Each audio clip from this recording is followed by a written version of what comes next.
Buongiorno signori, è passato ormai più di un anno da quando ho pubblicato i miei video sulle stagioni 2008 e 2009, due stagioni poco conosciute dei tornei ufficiali Pokémon, e mi è sembrato naturale chiedermi se potevo fare un altro video simile. Beh, se parliamo di stagioni dimenticate e soprattutto poco studiate, direi che il 2008 e il 2009 non hanno rivali, ma escludendo queste arriviamo al 2006, l'anno in cui si è svolta una delle serie di tornei più importanti ed epocali di sempre, che viene comunemente chiamata Journey Across America. Paradossalmente ritengo che sia leggermente meno sconosciuto rispetto al Videogame Showdown del 2008 e al VGC 2009. Il Journey Across America è così unico nel suo genere che se ne è parlato un po' di più rispetto ad altre stagioni antiche. WolfClick ad esempio ha dedicato un video al Journey Across America che contiene diverse curiosità interessanti, ma non ho mai trovato uno studio approfondito su questa storica serie di eventi che ha cambiato per sempre i tornei ufficiali Pokémon. Quindi accomodatevi e lasciate che vi parli di una delle stagioni più epiche ed affascinanti di sempre, il Journey Across America. Questo video è molto lungo e probabilmente molto pesante per l'utente medio. Infatti il mio obiettivo era quello di riunire in un unico posto tutte le informazioni che si trovano su internet sul Journey Across America, e ce n'è veramente un casino. Non temete però, perché il video è diviso in diverse sezioni, visibili ora in sovraimpressione e elencate anche in descrizione col minuto esatto in cui cominciano. Inoltre ora YouTube mostra finalmente la divisione in sezioni nella barra di scorrimento qua in basso, quindi sarà facile passare da una sezione all'altra, e se vi interessa un argomento in particolare potete saltare direttamente alla sezione che vi interessa. Prima di cominciare vorrei ringraziare Steven Morioka e Choki Horenstein, due giocatori che hanno effettivamente partecipato al Journey Across America e mi hanno aiutato a ricavare certe informazioni che non si trovano su internet e a risolvere alcuni dei miei dubbi. E ora cominciamo, va, che abbiamo fin troppa roba di cui parlare.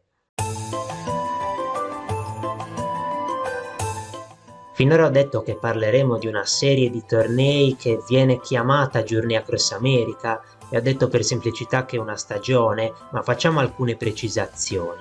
Intanto, perché non si chiama VGC 2006? Beh, il termine VGC è nato nel 2009 e da allora è sempre rimasto.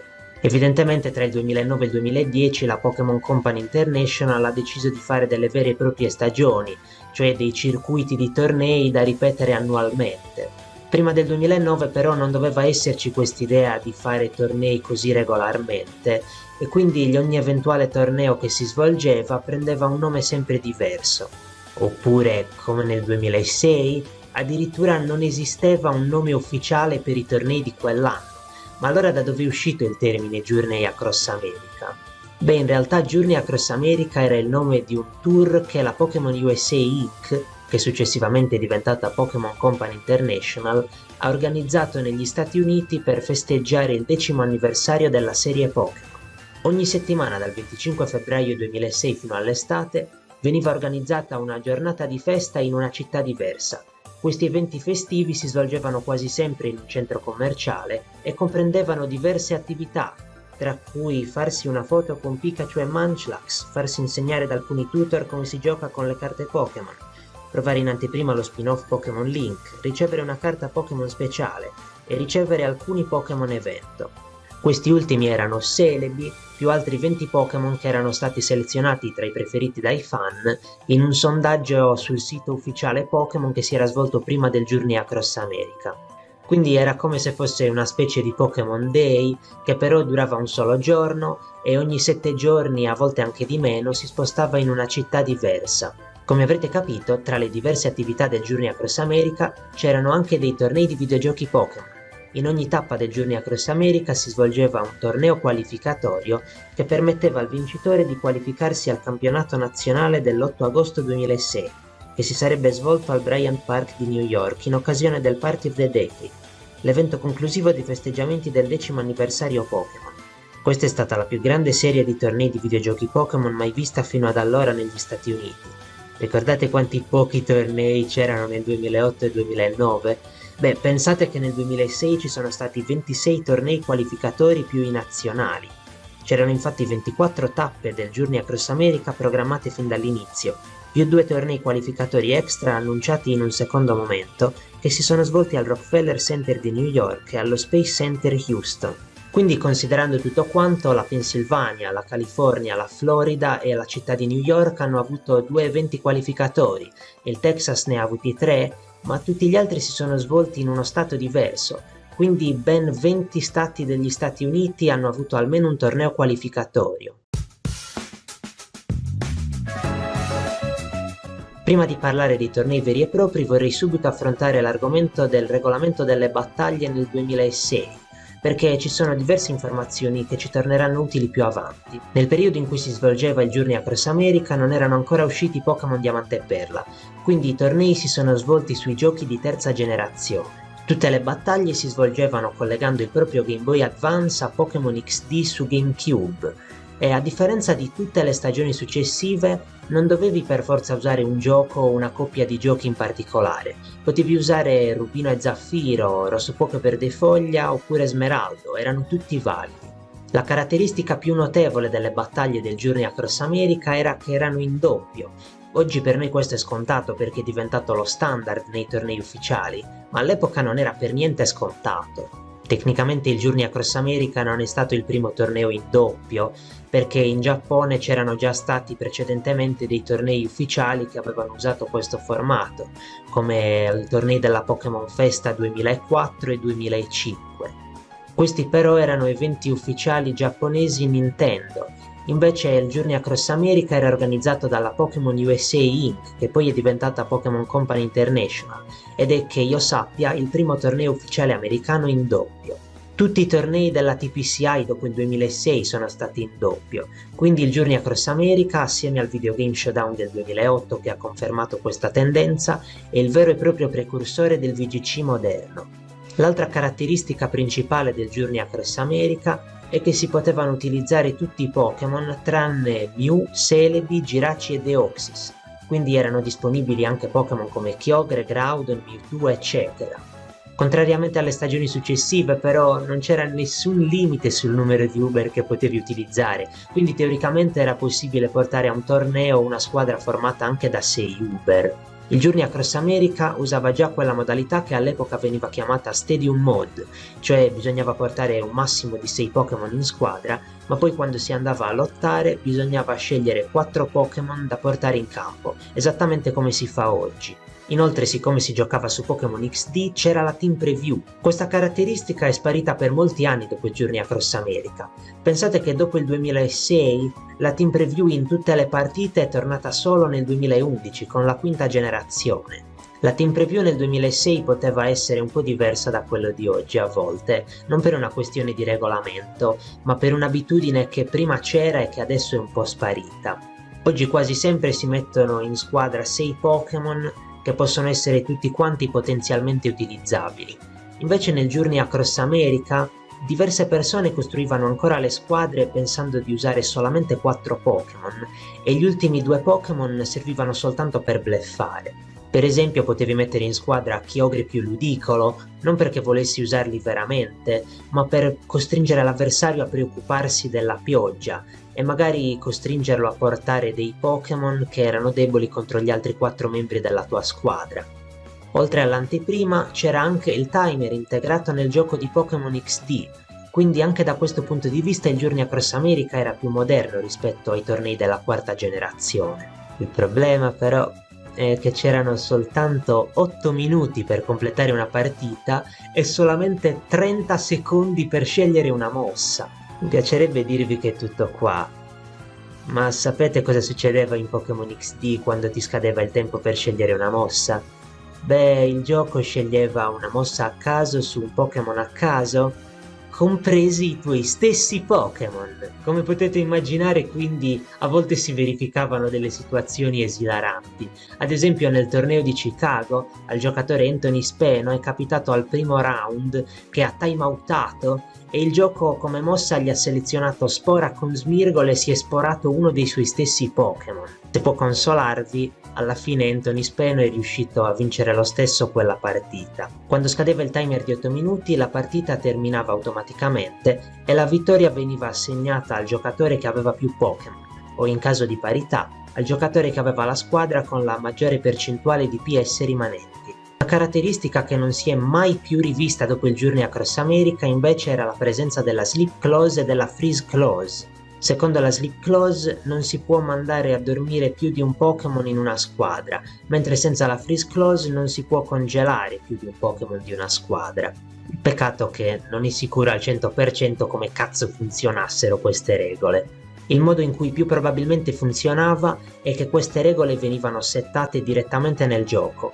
Infatti in Pokémon XD esisteva un'impostazione per attivare la Sleep Clause e la Freeze Clause, e in pratica il gioco ti impediva di mettere a dormire più di un Pokémon in una squadra e di congelare più di un Pokémon in una squadra, quindi era completamente impossibile mettere a dormire due Pokémon. Ho chiesto a Steven e Choki e tutti e due mi hanno detto che secondo loro funzionava così, e anche su internet si trovano delle persone che sono di questo parere. Secondo altri però, comprese anche alcune persone che hanno partecipato al Journey Across America, le cose non starebbero così però.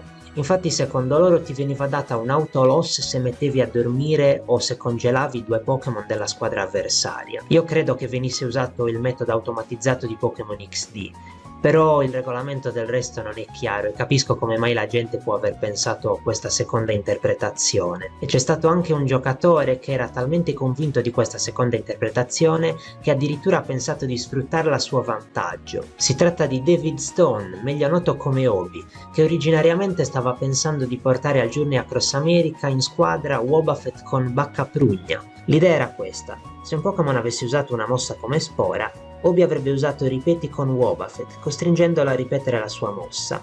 A quel punto l'avversario sarebbe rimasto forzatamente in campo per via dell'abilità Pedinombra di Wobbuffet e sarebbe stato costretto a usare nuovamente Spora, e prima o poi avrebbe messo a dormire due Pokémon. Così l'avversario si sarebbe ritrovato costretto a violare la Sleep Clause e avrebbe perso la partita, almeno secondo questa interpretazione della Sleep Clause. Alla fine Obi ci ha ripensato e non ha usato Wobbuffet nel Journey Across America, però in compenso ha usato qualcos'altro di cui parleremo più avanti. Sempre Obi poi ha sentito dire che in un torneo è stato squalificato qualcuno per aver violato la Freeze Clause, quindi questo, se fosse vero, darebbe credito alla seconda interpretazione di queste regole, però in realtà non so quanto sia affidabile questo rumor. Passiamo ora a parlare degli strumenti bannati nel Journey Across America.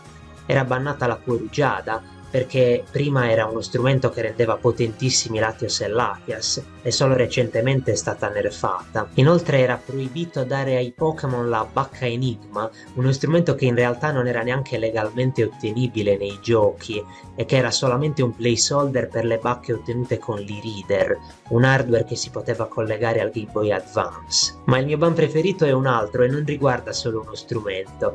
Infatti era proibito utilizzare Wobbuffet con avanzi. Questo ban è estremamente interessante e sembra dimostrare che la Pokémon USA Inc. conoscesse un po' di competitivo di Smogon. Infatti all'epoca Wobbuffet era un Uber su Smogon, perché se si affrontano due Wobbuffet con avanzi uno contro l'altro è possibile creare una battaglia infinita. Infatti non possono essere sostituiti perché prima Pedinombra funzionava anche sui Pokémon con Pedinombra, e in più scontro prima faceva un contraccolpo proporzionale ai danni che facevi, quindi Wobbuffet si toglieva meno danni con scontro di quelli che recuperava con avanzi. Era possibile che si concludesse questo matchup, però ci volevano diversi brutti colpi consecutivi, quindi ci voleva una fortuna incredibile. Quindi sì, praticamente hanno copiato e incollato una roba di Smogon nel regolamento ufficiale, però questo mi fa morire dal ridere perché non ha nessun senso. Cioè c'era un timer di 8 minuti, era già abbastanza difficile finire i PP, ma poi anche se fosse successo la battaglia sarebbe finita sul timer e il vincitore sarebbe stato determinato automaticamente. L'unica veramente se c'erano due squadre completamente uguali anche con gli stessi PS dei Pokémon e a fine partita rimanevano due Wobbuffet con avanzi, ma comunque. Un altro aspetto interessante del regolamento è il trattamento di destino obbligato, esplosione e autodistruzione. Non si poteva usare destino obbligato con l'ultimo Pokémon della propria squadra e in più non si potevano usare autodistruzione ed esplosione per mandare KO gli ultimi Pokémon di tutti e due i giocatori. Quindi se usavi esplosione e mandavi KO tutti i tuoi ultimi Pokémon e anche tutti gli ultimi Pokémon dell'avversario, perdevi la partita. Ma poi scusate, Se questa regola in America c'era già dal 2006, perché in Giappone nel 2009 facevano giocare a carta, forbice e sasso? Vabbè, lasciamo perdere, non torniamo su vecchie questioni. Altre regole erano la species clause, cioè non si potevano usare due Pokémon uguali, l'item clause, non si potevano usare due strumenti uguali, e la nickname clause, cioè non si potevano avere due nickname uguali, perché all'epoca i soprannomi venivano effettivamente mostrati. Il modo in cui veniva fatta rispettare l'item clause era piuttosto strano. A quanto pare non ti controllavano che la tua squadra avesse tutti gli strumenti diversi prima di iniziare il torneo, però quando andavi a giocare e trasferivi i tuoi Pokémon su Pokémon XD, il gioco ti rifiutava la squadra se c'erano più strumenti uguali. Il problema è che Pokémon XD non ti diceva esattamente come mai ti aveva rifiutato la squadra, quindi a volte i giocatori dovevano perdere un po' di tempo prima di accorgersi che qualcuno stava violando l'item clause. È curiosa la storia di TTS, ovvero Danny Zollner, che a Philadelphia ci ha messo un quarto d'ora a cominciare il suo primo round, perché il suo primo avversario, oltre al fatto che ha avuto problemi perché aveva il Game Boy Advance scarico, aveva ben 4 Pokémon con lo stesso strumento, quindi ci ha messo un po' a sostituire gli strumenti prima di farsi accettare la squadra da Pokémon XD. Un'altra peculiarità del Journey Across America è che si giocava coi Pokémon a livello 100, senza autoleveling. Questo creava una specie di filtraggio nei tornei, per cui i giocatori che non avevano i Pokémon tutti a livello 100 venivano subito battuti nei primi round dai giocatori più competitivi che invece avevano portato al massimo il livello della propria squadra. Oltretutto all'epoca procurarsi una squadra competitiva poteva essere un'impresa. L'allevamento con destino obbligato ancora non esisteva e la manipolazione dell'RNG non era conosciuta. C'erano MT come Terremoto che erano quasi uniche nel gioco e non potevano essere ricomprate. E in più i leggendari erano tutti in giochi diversi. Beh, non magari tutti in giochi diversi, ma se per esempio volevi Mewtwo, Kyogre e Groudon, come minimo dovevi avere Pokémon Smeraldo e uno dei remake di Kanto. Infatti ai tornei non era raro, soprattutto da parte dei giocatori più giovani, sentire lamentele come questa. Quindi oltre a dover resettare gli IVS dei propri Pokémon e a dover trovare un modo per procurarsi diversi leggendari, portare tutti i Pokémon al 100 era solamente una delle tante difficoltà da superare per poter essere competitivi. Dopo aver parlato del regolamento del Journey Across America, devo dire che alcune cose che ci sono scritte nel regolamento non venivano sempre rispettate esattamente. Ad esempio, il regolamento dice che ogni partecipante deve portare una propria copia del gioco, ma a Detroit è successo che a 2 persone che erano amiche tra di loro è stato concesso di usare in comune un'unica cartuccia. Uno di questi si chiamava Caleb, mentre dell'altro non conosco il nome. Per i primi 2 round hanno continuato a giocare a turno, passandosi tra di loro la cartuccia, sperando che prima o poi qualcuno perdesse e uscisse dal torneo. Alla fine però sono arrivati tutti e 2 al terzo round e a quel punto evidentemente gli organizzatori si sono accorti di aver fatto una cazzata e non li hanno più lasciati proseguire tutti e 2, perché altrimenti avrebbero rallentato troppo i round successivi. Allora Caleb si è tirato indietro ed è uscito volontariamente dal torneo.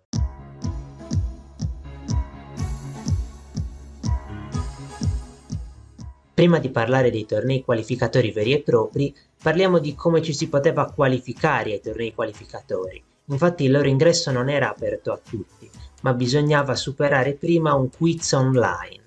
Accedendo all'apposita sezione del sito in un determinato periodo di tempo prima della tappa che ti interessava, potevi provare a partecipare al quiz, ma non potevi iscriverti a tutti i tornei che volevi. Infatti dovevi selezionare il tuo stato di provenienza e ti veniva data la possibilità di provare a qualificarti solo per le 4 tappe più vicine a te. Il quiz era valido per una sola tappa, quindi se ad esempio volevi provare a giocare in 3 tappe dovevi fare 3 quiz. I tornei del Journey Across America erano divisi in 2 categorie di età, dai 12 anni in giù e dai 13 anni in su. I quiz per tutte e 2 queste categorie mettevano alla prova la tua conoscenza delle debolezze dei Pokémon e dei loro tipi, e so che nei senior c'erano anche delle domande sulle mosse, però in realtà non sono sicuro se i test delle 2 categorie fossero uguali oppure no. Steven Morioka mi ha detto che lui si ricorda di sì, però su internet alcuni dicono che a quelli con 12 anni o meno chiedevano solo domande sul tipo e le debolezze dei Pokémon, e alcuni dicono che il test per quelli con 13 anni o più potevano presentare delle cose ostiche, quindi non mi stupirei se in realtà il test per quelli dai 13 anni in su fosse diverso e un po' più difficile. I primi 64 di ogni categoria a rispondere correttamente almeno all'80% delle domande avevano accesso al torneo qualificatorio a cui si erano iscritti e ricevevano un codice da presentare il giorno del torneo. Le persone che non avevano superato il quiz ma solo di poco venivano accettate come partecipanti di riserva e potevano presentarsi al torneo e potevano potenzialmente partecipare se qualcuno dei 64 aventi diritto non si presentava o aveva già vinto una tappa precedente. Infatti se vincevi un torneo venivi rimosso dalle liste di tutte le tappe successive a cui eventualmente ti eri qualificato e quindi non potevi più partecipare ad altri qualificatori. Questo sistema dei quiz ha suscitato alcune lamentele da parte di giocatori, ad esempio perché era possibile a quanto pare iscriversi più volte al quiz, forse usando email diverse. Inoltre alcuni si iscrivevano al quiz anche se non erano sicuri di poter andare, e però venivano comunque presi e il giorno del torneo non si presentavano e lasciavano un posto vacante. Ma almeno questo sistema, anche se imperfetto, non era come nel 2009, dove dovevi andare fisicamente sul posto ed essere estratto a sorte. Per concludere, ho anche sentito parlare di alcuni giocatori che sono stati ammessi a un qualificatorio senza passare il quiz. Sono l'utente di Smogon DJ Forte e suo fratello, perché la loro email all'epoca non funzionava e quindi la loro madre ha chiamato ed è riuscita ad ottenere che i loro figli potessero avere un posto a Houston e a Dallas. Non so se li hanno accettati come partecipanti effettivi oppure come riserve, ma questa era senz'altro un'eccezione. Non mi stupirei se questi due fossero gli unici che si sono qualificati in questo modo.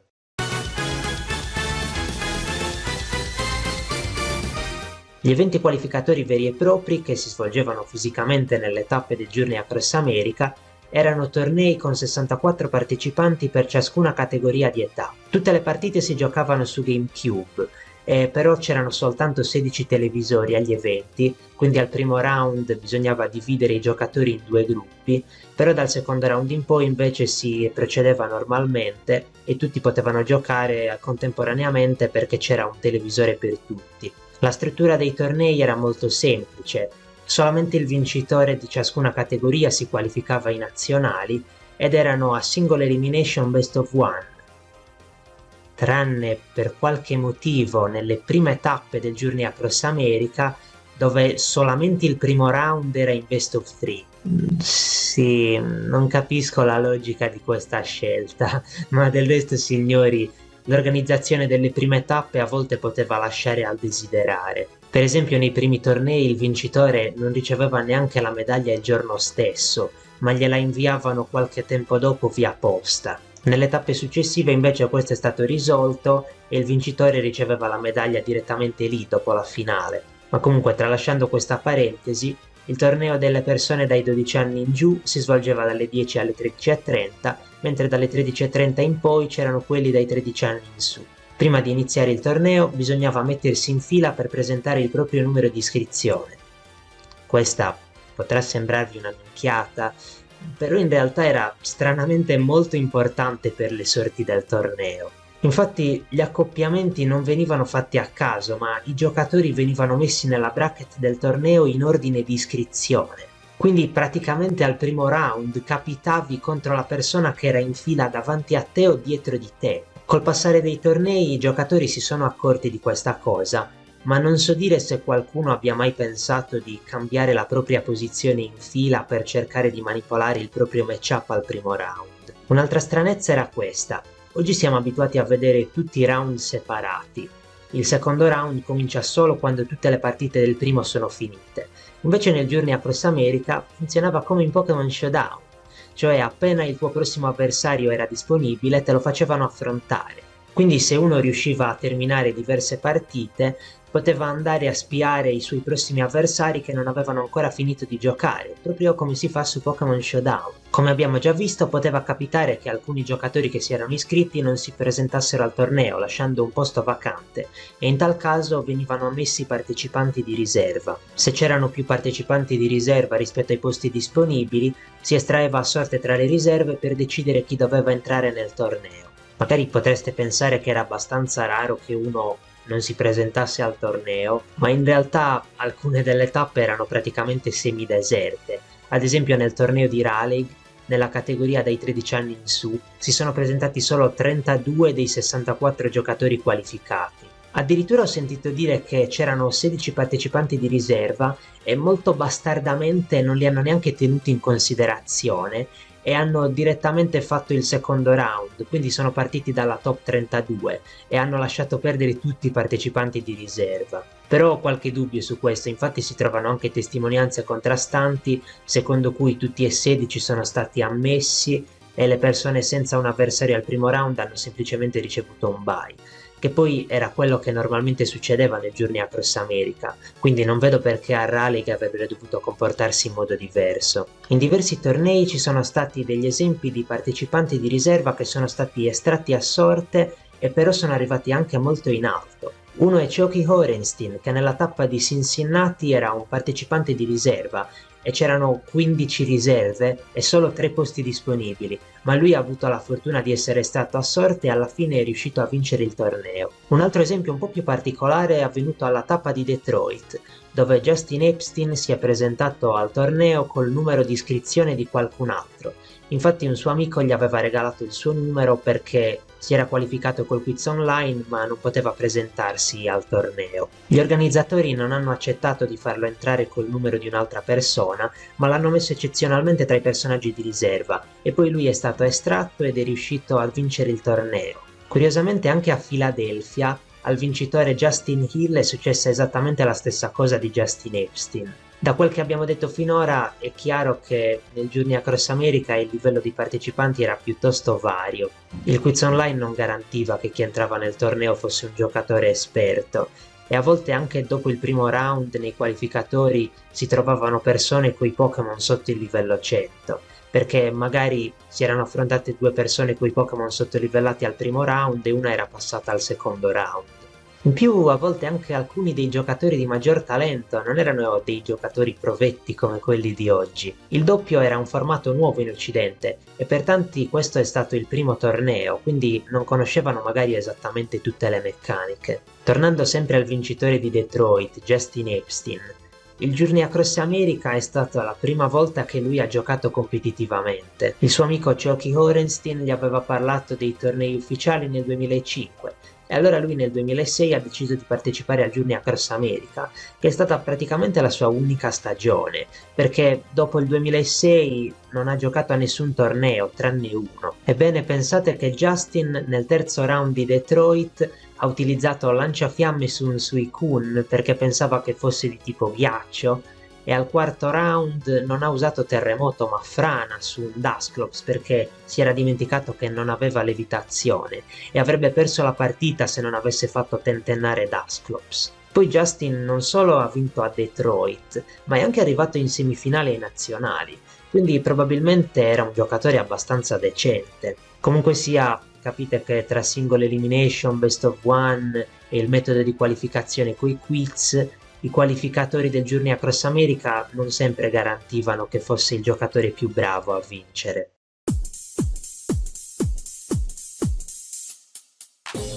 Abbiamo detto che i tornei qualificatori del Journey Across America erano 26 e vi starete chiedendo se c'erano solo 26 giocatori ai nazionali.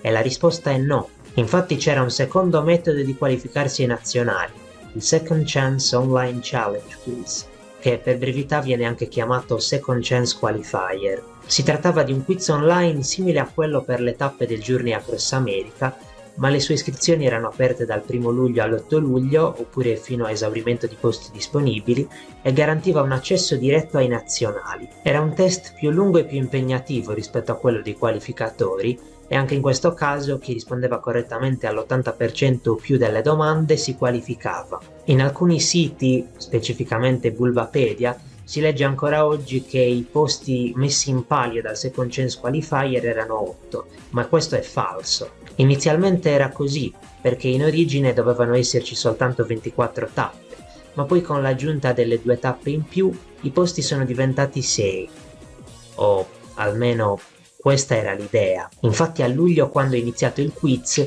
i primi 5 giocatori si sono qualificati normalmente, ma a quel punto incredibilmente, quando mancava solo un posto disponibile, 2 giocatori hanno completato il quiz con successo contemporaneamente. Cioè il sito ha recepito il loro quiz esattamente nello stesso istante, fino alla più piccola unità di tempo che il server riusciva a misurare. Questi 2 fortunelli sono Chris Imley e un altro di cui non sono riuscito a scoprire il nome.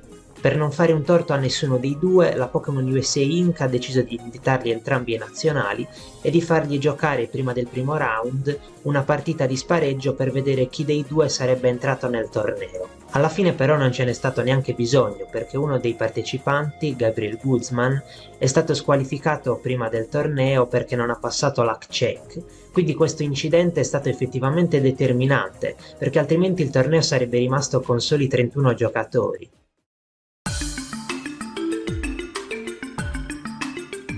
Prima di andare avanti voglio parlare di una questione che ha influito nel determinare quali persone sono passate ai nazionali: l'hack checking e le squalifiche. Nella sezione sul regolamento ho tralasciato 2 regole di cui parleremo adesso. La prima è che ovviamente non si potevano usare dispositivi esterni tipo l'Action Replay o il Game Shark per creare e modificare Pokémon, strumenti, eccetera. Di solito i Pokémon creati o modificati in questo modo all'epoca venivano chiamati Pokémon sharkati e continuerò a chiamarli così nel resto del video per semplicità. Nei primi tornei del Journey Across America, che io sappia, non esisteva nessun metodo per controllare che i partecipanti avessero delle squadre regolamentari. Nel torneo di Houston del 15 marzo 2006 poi è capitato un episodio clamoroso.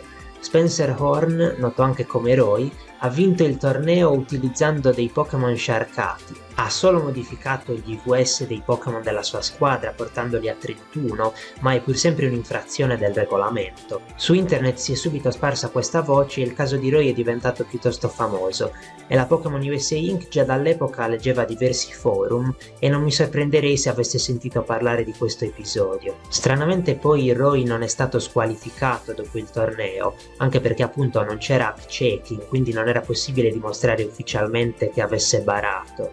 Alla fine Roy ha partecipato anche ai nazionali e addirittura alcuni non volevano neanche affrontarlo per paura che avesse di nuovo una squadra sciarcata. Sarà un caso, ma neanche un mese dopo, il 1° aprile, è stato annunciato ufficialmente dalla Pokémon USA Inc. un sistema di hack checking che sarebbe stato implementato a partire da quel giorno stesso nella tappa di Los Angeles. Non è mai stato dichiarato ufficialmente come mai improvvisamente hanno iniziato a fare hack checking, ma non mi stupirei se l'episodio di Roy c'entrasse qualcosa. L'hack checking funzionava così: la Pokémon USA Inc. mandava in ciascuna delle tappe un suo rappresentante che solamente dopo le finali ritirava le cartucce di gioco dei finalisti. Le cartucce venivano esaminate e poi venivano restituite ai giocatori un po' di tempo dopo il torneo via posta. Tra l'altro, abbastanza curiosamente, dopo che ti ritiravano la cartuccia ti davano un gioco gratuito di Pokémon per permetterti di giocare mentre loro ti stavano facendo l'hack checking, e anche come misura di sicurezza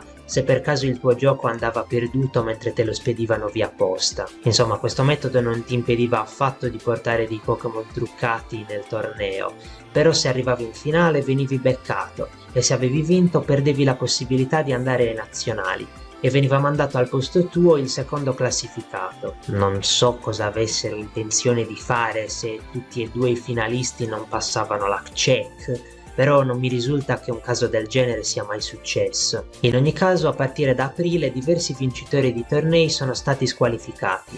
Ne ho scoperti 2, ma non so se ce ne sono altri purtroppo. Uno di questi è Jason Frank, che su Smogon si chiamava Black Leather Jacket o BLJ e aveva vinto la tappa di New York del 22 luglio. Un altro invece è il già menzionato David Stone, ovvero Obi, che però rappresenta un caso particolare. In realtà Obi non ha usato nessun Pokémon sciarcato. Il motivo della sua squalifica non è mai stato rivelato ufficialmente, ma è quasi sicuramente dovuto al fatto che lui al torneo ha utilizzato un gioco di seconda mano che aveva comprato su internet. Per semplicità non ha ricominciato il gioco dopo averlo acquistato, ma per sua sfortuna il proprietario precedente aveva usato l'Action Replay o il Game Shark per modificare alcune cose. Infatti, quando ti facevano l'hack check, non solo ti squalificavano se nella squadra che avevi usato c'erano delle irregolarità, ma anche se trovavano qualunque segno di modifica nel tuo gioco. Ho addirittura sentito dire che un tizio è stato squalificato nel Journey Across America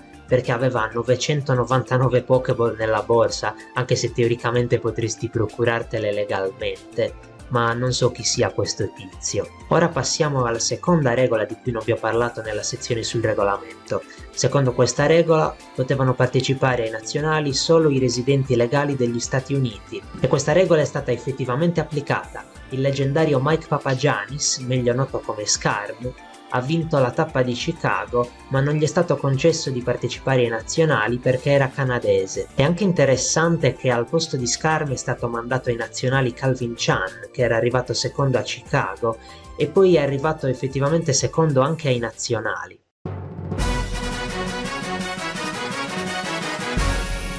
Ora passiamo a parlare dei campionati nazionali, il torneo conclusivo del 2006. Come le tappe del Journey Across America, anche questo nazionale era collocato all'interno di uno degli eventi celebrativi del 10° anniversario Pokémon, il Party of the Decade.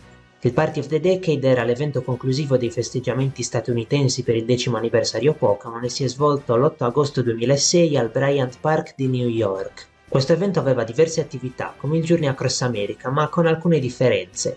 Ad esempio si poteva andare a guardare in anteprima il film Lucario e il mistero di Mew, ed è stato esposto per l'ultima volta un pallone gonfiabile gigante di Pikachu che era stato usato in diversi eventi Pokémon precedenti. C'era anche una distribuzione di Celebi e degli altri 20 Pokémon evento del Journey Across America, ma uno di questi era diverso. Era un Pikachu con volo che veniva distribuito probabilmente in onore del pallone gonfiabile di Pikachu che ho appena citato. Per quanto riguarda il torneo, i partecipanti erano quelli che si erano qualificati con i metodi di cui abbiamo parlato finora: 32 giocatori per la categoria dai 12 anni in giù e 33 giocatori per la categoria dai 13 anni in su per via dell'imprevisto di cui abbiamo già parlato. A tutti i partecipanti è stato pagato il viaggio per andare a New York e dovevano alloggiare all'Hotel Millennium.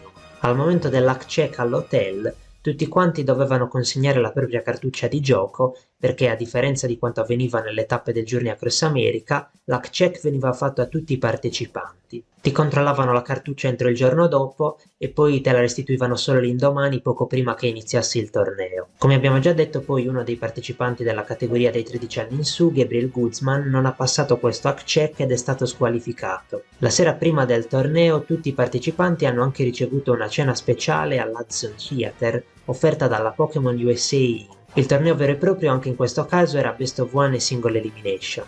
I primi round si sono giocati in un'apposita area, mentre le semifinali e le finali si sono giocate sul palco e sono state proiettate su un maxi schermo. Una cosa carina e poco conosciuta dei nazionali 2006 è che c'erano dei personaggi speciali.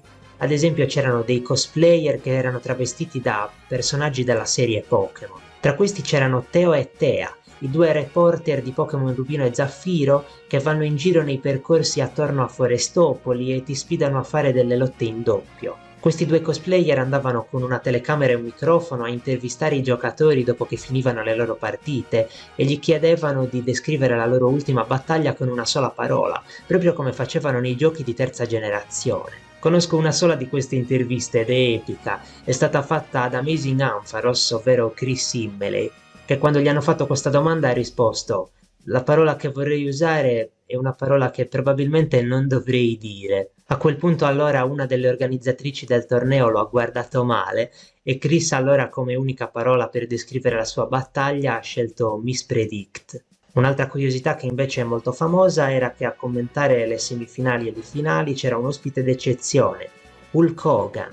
Onestamente fino a poco tempo fa non sapevo neanche chi fosse, ma a quanto pare è il wrestler americano più famoso di tutti i tempi. Naturalmente non hanno messo a commentare soltanto Hulk Hogan che non sapeva un cazzo, ma accanto a lui c'era anche un altro tizio vestito da scienziato Pokémon che sapeva effettivamente qualcosa di competitivo. I nazionali alla fine sono stati vinti da Samin Sayed nella categoria dei 12 anni o meno e da Min Balé nella categoria dai 13 anni in su. I vincitori dei nazionali hanno ricevuto diversi premi, tra cui un viaggio per 4 persone in Giappone nel 2007, 5 giochi di Pokémon futuri, tra cui credo che ci fossero anche Pokémon Diamante e Perla, e vari altri premi, tra cui un Nintendo Game Boy DS, parole testuali del regolamento ufficiale, seriamente Pokémon USA Inc., E poi c'erano anche alcuni altri premi per i vincitori e dei premi per il secondo posto e per i semifinalisti.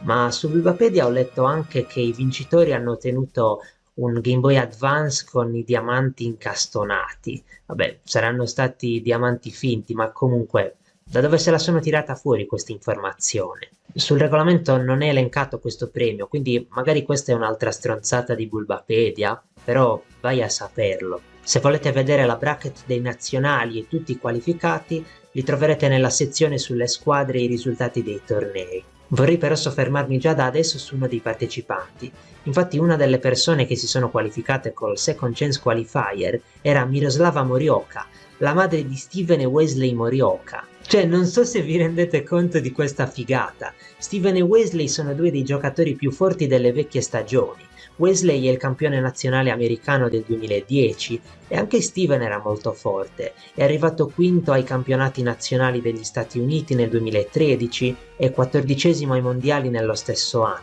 Quindi la famiglia Morioka ha 3 persone che si sono qualificate al torneo più importante di quell'anno almeno una volta. Miroslava Morioka ai nazionali nel 2006 e Steven e Wesley ai mondiali nelle stagioni successive. Oltretutto nel 2006 nella categoria dai 12 anni in giù c'era anche Wesley Morioka, che si era qualificato vincendo il qualificatorio di Chicago. Ci sarebbe anche un altro argomento legato ai nazionali del Journey Across America, però me lo conservo per un altro video. Quando preparerò quel video metterò il link nella descrizione, ma per adesso preferisco non parlarne.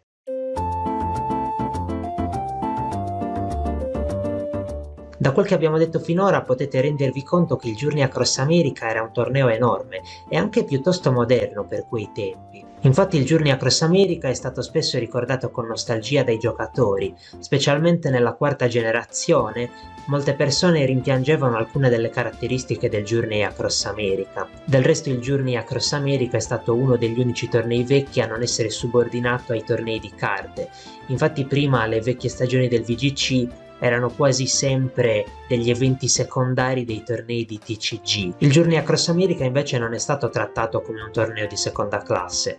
Non c'erano neanche tornei di carte al Journey Across America, l'unico torneo vero e proprio era quello dei videogiochi. Il numero di tornei qualificatori del 2006 era superiore a quello degli eventi americani del 2008 e del 2009 messi assieme, e il quiz online, anche se non era un sistema perfetto, è stato rimpianto soprattutto nel 2009, quando i tornei avevano un numero di partecipanti limitato ma non era possibile preiscriversi. Ma a molti dispiaceva anche l'assenza della slip clause nelle stagioni successive, e direi che anche oggi possiamo rimpiangere questa funzione. Anche i premi del Journey Across America erano decisamente più ricchi rispetto a quelli delle stagioni immediatamente successive. Oltre ai già citati premi dei nazionali, si ricevevano anche nelle tappe qualificatorie dei premi senza neanche arrivare troppo lontano nel torneo. Ad esempio in questa War Story l'autore dice che solo per aver partecipato ha ricevuto una maglietta e in più una guida di Pokémon Smeraldo, un cuscino di Trico e una medaglia da semifinalista come premi, rispettivamente, per essere arrivato al terzo round, al quarto round e in semifinale. Vincendo un qualificatorio si ottenevano diversi premi poi, tra cui un Game Boy Micro, che era piuttosto figo. Anche il sito ufficiale era piuttosto curato e venivano regolarmente pubblicate delle interviste fatte ai vincitori dei tornei dopo la loro vittoria. Purtroppo oggi non ne rimane nessuna traccia, sarebbe stato figo, però all'epoca effettivamente anche chi non andava ai tornei poteva godersi queste interviste. Grazie a queste interviste poi il metagame poteva evolversi di settimana in settimana. Infatti chi voleva partecipare a delle tappe del Journey Across America poteva leggere queste interviste e sperare di ricavare qualche informazione sulle strategie che avevano avuto successo nelle tappe precedenti. C'era poi anche un altro problema che esisteva nelle stagioni della quarta generazione ma non nel Journey Across America e in realtà non è direttamente legato ai tornei. Nel 2006 c'era un simulatore che supportava le lotte in doppio, NetBattle. Aveva solamente le battaglie in doppio 6 contro 6 e 3 contro 3, però almeno ci si poteva esercitare. Invece nella quarta generazione per un po' non c'è stato nessun simulatore con le lotte in doppio. NetBattle era aggiornato solo fino alla terza generazione. Shoddy Battle non aveva le lotte in doppio e solo a febbraio 2009 è uscito Net Battle Supremacy che finalmente supportava le lotte in doppio della quarta generazione. Specialmente nel 2008, se non avevi Pokémon Battle Revolution e una connessione Wi-Fi, era un po' difficile testare le proprie squadre, quindi anche da questo punto di vista la situazione nel 2006 poteva apparire più felice rispetto a quella delle stagioni immediatamente successive. È chiaro quindi che sia nel momento in cui si stava svolgendo sia negli anni successivi, il Journey Across America ha mantenuto una reputazione di essere un torneo leggendario che ha fatto appassionare molte persone alle lotte in doppio. Anche certe persone che non hanno potuto partecipare al Journey Across America hanno conosciuto le lotte in doppio nel 2006 grazie a questa serie di eventi e alcuni di questi sono diventati dei giocatori anche molto forti nelle stagioni successive, ad esempio Aaron Traylor e Kamal Harris. Anche alcuni che non avevano conosciuto il Journey Across America nel 2006 ne hanno sentito parlare negli anni successivi. L'esempio più famoso è il 3 volte campione del mondo Ririzzo, che si è per la prima volta interessato alle lotte in doppio nel 2007 perché gli piaceva leggere gli articoli e le war story scritte sul sito di Smogon dalle persone che avevano partecipato al Journey Across America.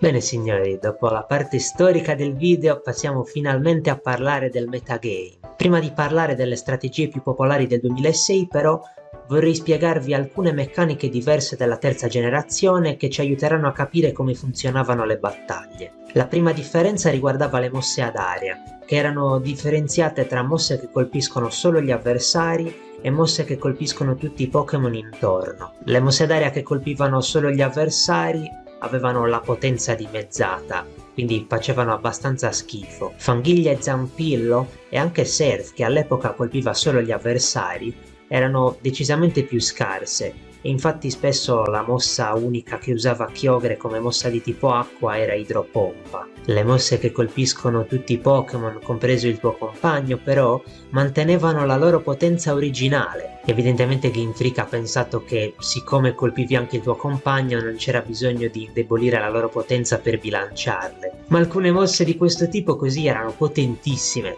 Pensate che Terremoto con le meccaniche della terza generazione era più potente di Spade Telluriche con le nuove meccaniche. Groudon con Terremoto e Danzaspada quindi era un Pokémon piuttosto minaccioso. Ma non solo. Sapete quali altre mosse colpivano tutti i Pokémon in campo?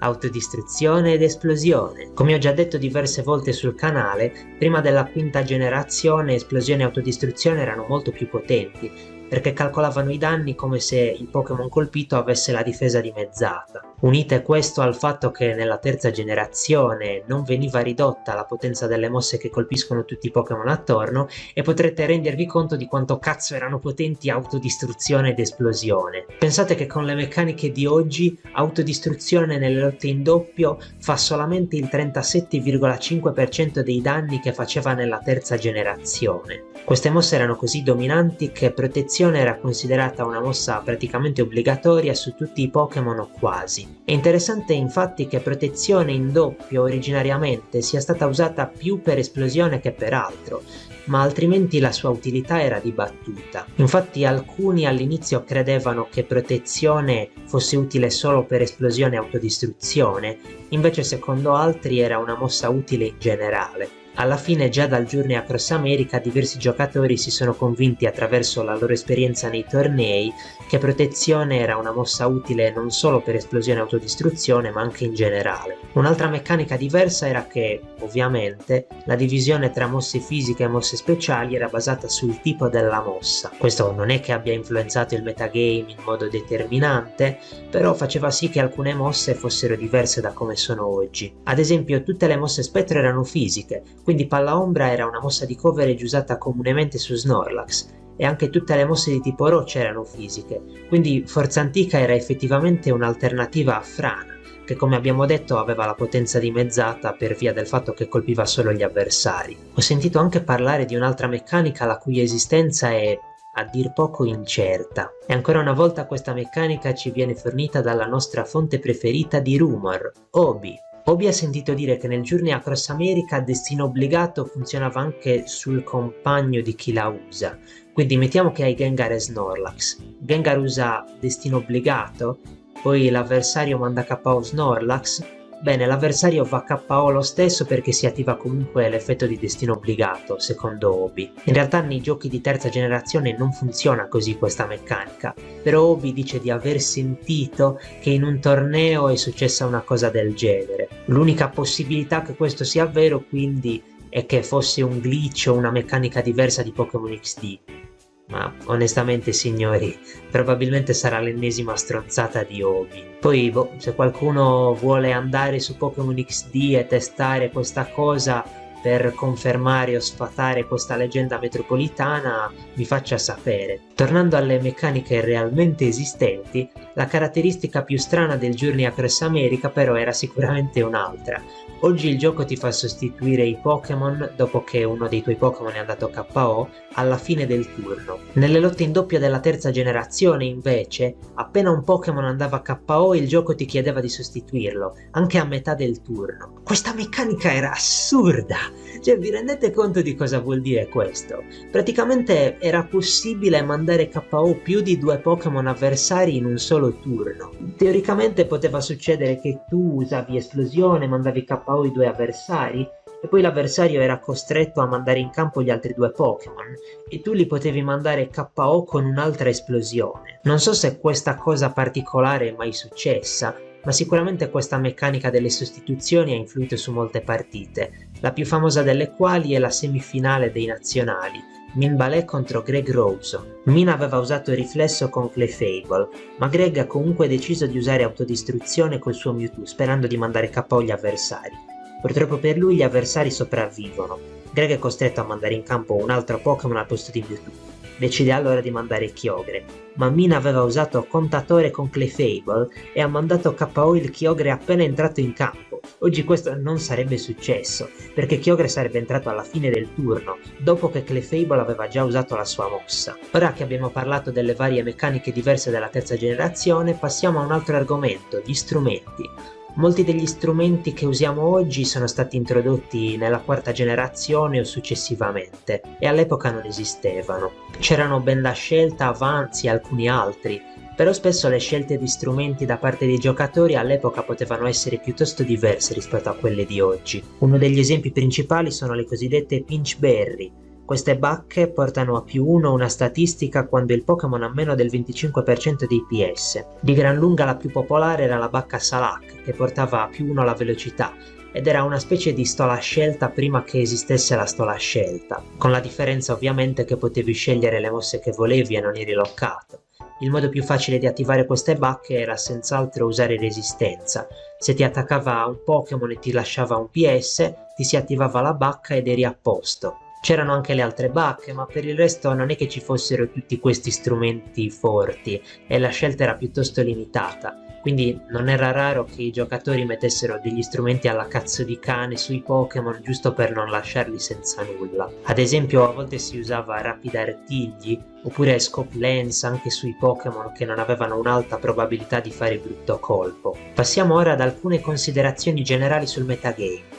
Come abbiamo detto, una delle caratteristiche principali del Journey Across America era la possibilità di usare Uber senza limite. Era tecnicamente possibile usare una squadra con tutti i 6 gli Uber disponibili all'epoca, Mewtwo, Ho, Lugia, Kyogre, Groudon e Rayquaza. In effetti però questa squadra non era molto bilanciata e veniva usata soprattutto dai giocatori inesperti che perdevano al primo round contro i giocatori più forti. A parte gli Uber però, quali Pokémon venivano utilizzati? Beh, lo vedremo più nel dettaglio quando vi presenterò la classifica dei Pokémon più utilizzati. In generale però erano ovviamente molto gettonati i Pokémon con autodistruzione ed esplosione, del resto erano le mosse più potenti del gioco. Talmente potente in effetti che a volte esplosione veniva usata anche sugli attaccanti speciali, usandoli magari con una natura che diminuiva una delle difese invece dell'attacco. Gengar e anche Electrode con esplosione venivano utilizzati, eppure Mewtwo con autodistruzione era uno dei Pokémon più forti del gioco, ma anche uno dei più sconosciuti. Molti infatti non sapevano neanche che Mewtwo avesse autodistruzione, perché era un tutor esclusivo di Pokémon XD. Chi usava Mewtwo con autodistruzione quindi non solo aveva in squadra un Pokémon fortissimo, ma poteva anche contare su un elemento di sorpresa che poteva essere devastante per gli avversari. Ma ora, per illustrare più approfonditamente il metagame, Vediamo le strategie principali utilizzate nel Journey Across America.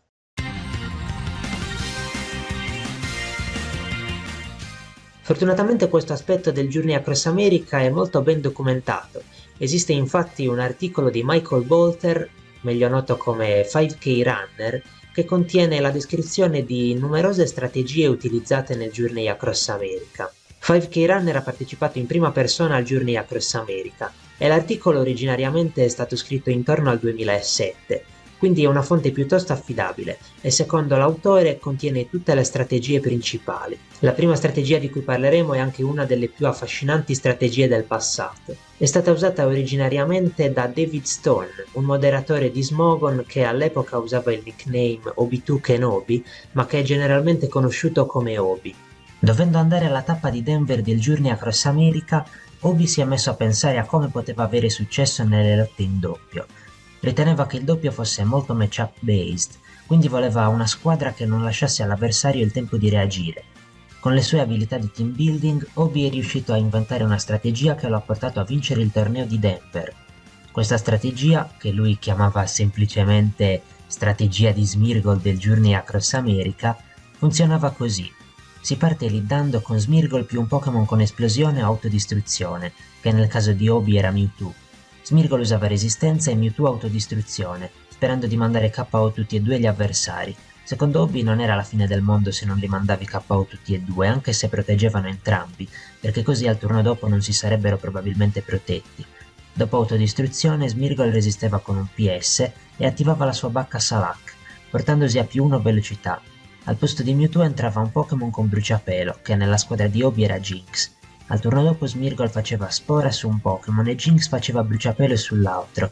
Se possibile si usava bruciapelo su un Pokémon più lento di Jynx, in modo che al turno dopo Smeargle potesse usare rimonta e Jynx potesse mandare KO il Pokémon avversario prima che potesse muoversi. Notate che il sonno durava minimo 2 turni nella terza generazione, quindi l'altro Pokémon non poteva svegliarsi mentre Jynx e Smeargle facevano questo.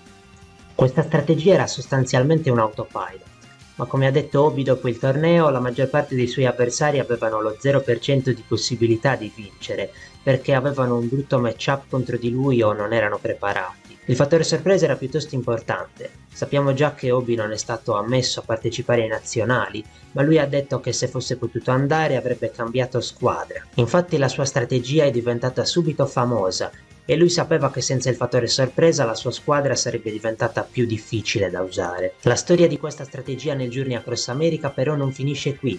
Infatti qualche tempo dopo la vittoria di Obi a Denver, 2 giocatori si sono messi a preparare una squadra da portare alla tappa di Chicago. Questi 2 giocatori sono Anthony Speno e Mike Papagiannis, noti anche coi loro nickname Aeolus e Skarm.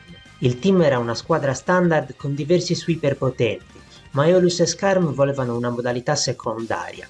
Allora hanno deciso di aggiungere Smeargle più un Pokémon con bruciapelo per poter potenzialmente utilizzare la strategia di Obi. Questa seconda modalità della squadra è stata chiamata da loro Obi Mode perché appunto era una delle 2 modalità della squadra, c'era una Sweeper Mode e una Obi Mode. Il nome inventato da Skarm e Aeolus, Obi Mode, è quello che poi è passato alla storia ed è diventato il nome utilizzato normalmente per riferirsi alle strategie simili a quella che ha usato Obi. Delle squadre simili infatti hanno avuto anche un certo impiego dopo il 2006, ma non mi ci soffermerò adesso. Se volete sapere di più sulla Obi Mode dopo il Journey Across America andate a guardarvi il mio secondo video sulle strategie del passato. Skarm e Aeolus a Chicago hanno usato una variante leggermente diversa rispetto alla Obi Mode originale.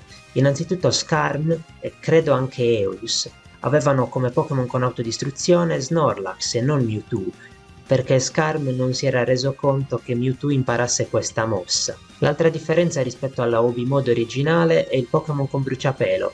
Infatti Skarm e Aeolus volevano un Pokémon più veloce perché Jynx fa Speed Tie con Rayquaza. Rayquaza aveva spesso extra rapido, che nella terza generazione aveva la stessa priorità di bruciapelo, e le mosse con priorità erano una delle debolezze della Obi Mode, perché Smeargle rimane sempre a un PS. Skarm ha deciso di usare Persian mentre Aeolus aveva Sneasel.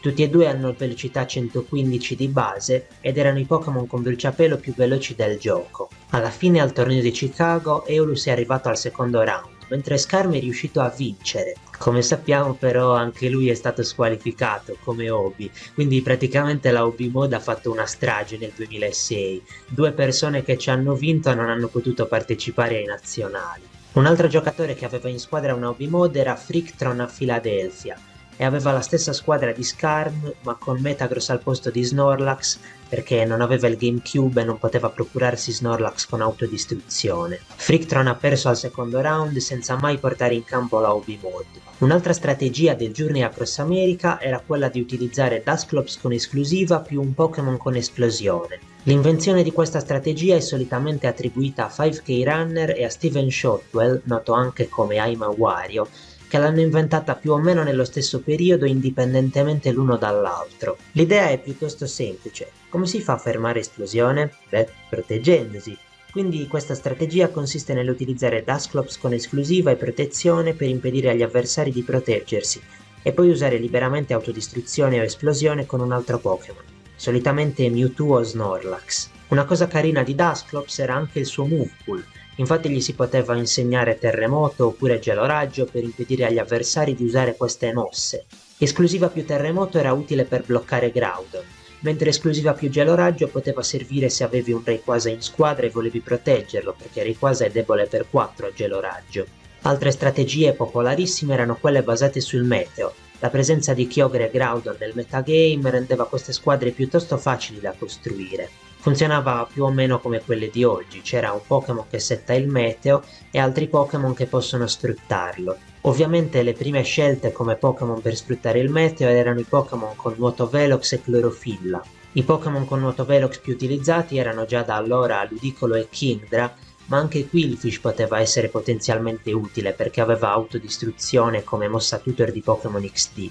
Per quanto riguarda le squadre col sole, a volte si usava Jumpluff, ma il Pokémon con clorofilla più comune era senz'altro Shiftry, perché c'era una strategia che si poteva fare con Groudon e Shiftry di cui parlerò più avanti. Oltre alle squadre con un solo meteo, dato che Groudon e Kyogre erano due dei Pokémon più potenti del gioco, a volte si creavano delle squadre con il meteo misto e si utilizzavano degli sweeper che conoscevano mosse come Solar Raggio e Tuono per sfruttare entrambi gli effetti meteo. Alcuni dei Pokémon più forti che conoscevano queste mosse erano Mewtwo, Latios e Latias.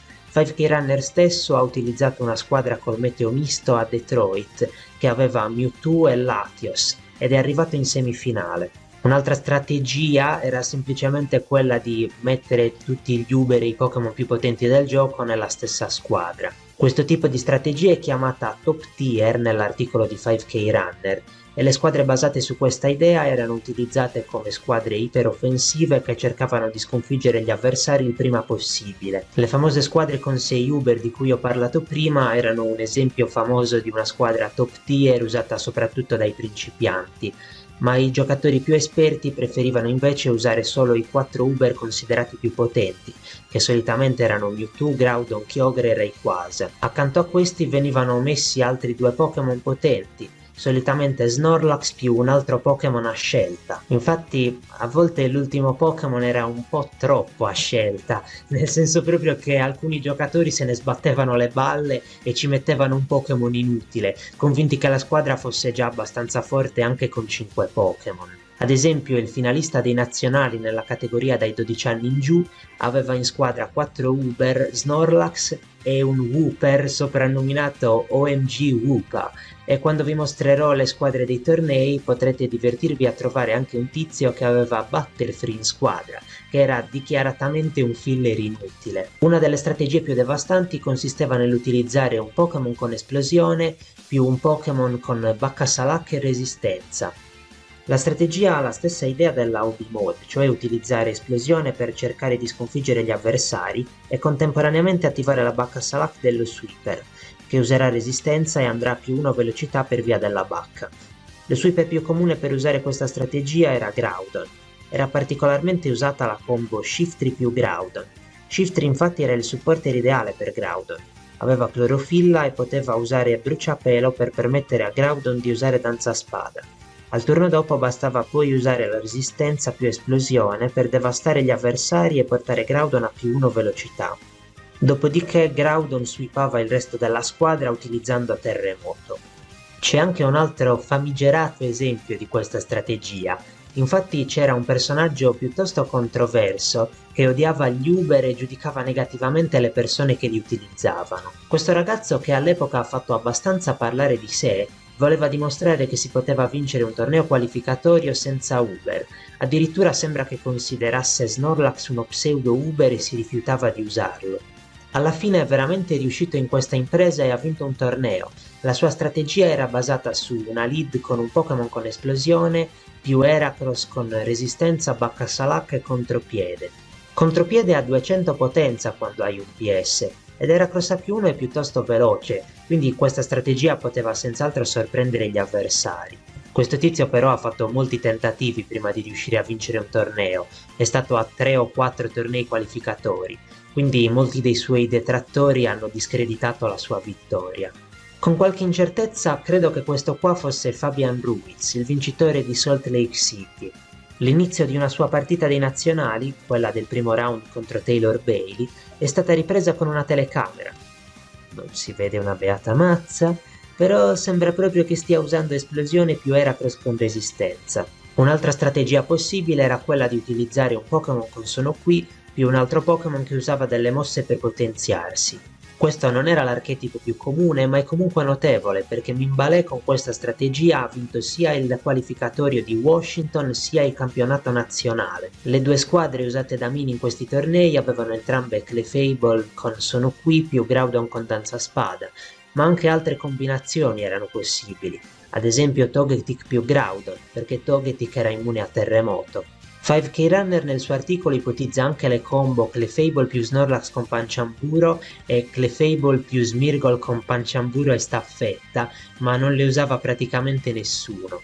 Un'altra strategia citata da 5K Runner nel suo articolo è quella delle squadre da stallo con schermo luce e riflesso. Le squadre interamente dedicate a stallare però non erano per niente comuni per via del limite di 8 minuti, però non era strano invece trovare dei singoli Pokémon di supporto con riflesso e schermo luce, come Latias e Lugia. Infine 5K Runner parla di altre due strategie poco comuni.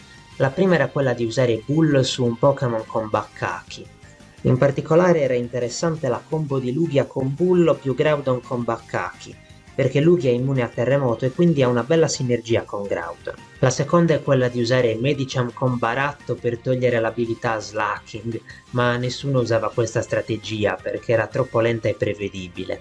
Oltre a queste due c'era un'altra piccola tattica che si poteva fare in Journey Across America che non è menzionata nell'articolo. Siccome in Journey Across America c'erano un casino di Pokémon con pressione, non era raro avere in campo due Pokémon con questa abilità contemporaneamente. Ho sentito che a volte alcuni usavano in questi casi doppia protezione per fare PP Stalling. Questo era particolarmente efficace contro le mosse ad aria, perché se colpivi due Pokémon con pressione perdevi ben 4 PP, anche se si proteggevano. Questo è un altro dei motivi per cui si preferiva Kyogre con mosse single target. Contro due Pokémon con pressione, ad esempio, avresti finito i PP di Zampillo in soli 2 turni. Per finire, anche se non si tratta di una vera e propria strategia, c'è un altro elemento fondamentale del metagame del Journey Across America, ovvero, come lo chiamavano all'epoca, il fattore Shedinja. Come al solito in un metagame con gli Uber, un Pokémon immune a tutte le mosse non super efficaci come Shedinja diventa piuttosto difficile da gestire. Diversi team, specialmente quelli basati sulla pioggia e su esplosione, avevano dei grossi problemi contro di lui. In più era un Pokémon che era utile anche quando non scendeva in campo, visto che il Journey Across America aveva la team preview. Alcune persone mettevano in squadra Shedinja non perché volevano utilizzarlo, ma appunto perché volevano creare problemi all'avversario nella fase di anteprima. Shedinja poi alla fine non era neanche così comune, ma la gente lo temeva molto. Pensate che Obi aveva così tanta paura di affrontare Shedinja che tutti i Pokémon della sua squadra tranne Smeargle avevano una mossa per colpirlo.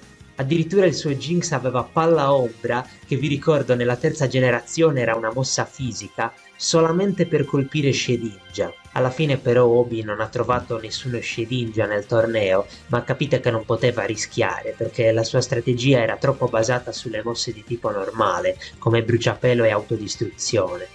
Un'altra persona che aveva paura di Shedinja era Scarf, che ha addirittura insegnato Terrempesta al suo Snorlax per poter mandare KO Shedinja anche se si proteggeva. Vi sembrerà stupido, anche perché Skarm aveva in squadra una Hobby Mod con Smeargle che rimaneva spesso a un PS, però Skarm diceva che tanto la squadra aveva due modalità, non doveva per forza portare la Hobby Mod. Infatti non penso che avrebbe portato Smeargle contro Shedinja.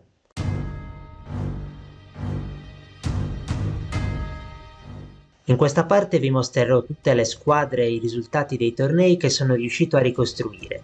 Ci saranno anche delle annotazioni in cui vi spiegherò come ho ricostruito certe cose. Per la maggior parte di questa sezione non parlerò, quindi se non vi interessano le squadre e i risultati del tornei, potreste anche saltare alla sezione successiva sulle statistiche dei Pokémon più utilizzati.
Arriviamo finalmente ai risultati dei nazionali.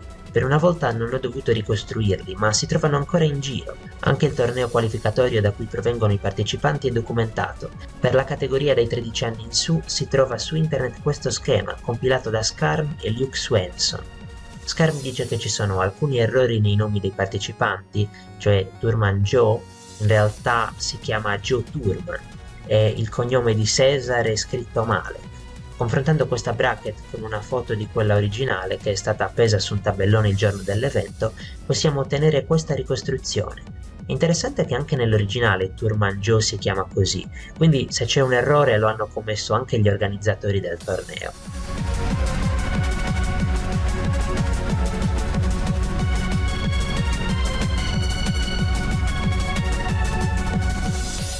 Per la categoria dei 12 anni in giù è un po' più complicato. Esiste anche in questo caso la foto della bracket originale, in più c'è un filmato dell'annunciatrice del Party of the Decade che prima del torneo dice da dove si sono qualificati tutti i partecipanti.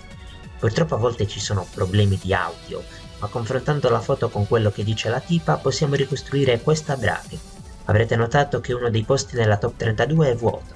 Probabilmente qualcuno non si è presentato al torneo oppure è stato squalificato.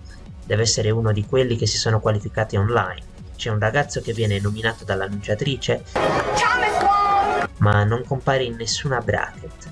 Si è qualificato col Second Chance Qualifier e probabilmente è lui il giocatore che non ha partecipato al torneo. Un'altra questione riguarda il giocatore che si è qualificato ad Atlanta. Quando l'annunciatrice lo sta nominando, l'audio va a scatti, ma a me sembra che dica Daniel Altavilla. Anche perché tutti gli altri nomi nella bracket vengono nominati, quindi andando per esclusione rimane solo lui.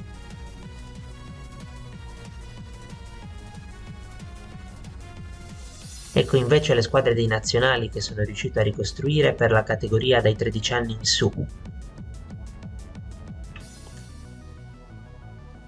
Della categoria dai 12 anni in giù ho scoperto solo queste squadre invece. Gli appassionati di Smash probabilmente riconosceranno il nome di uno dei finalisti, Aziza Liami. Infatti questo è il vero nome del famoso giocatore Axe.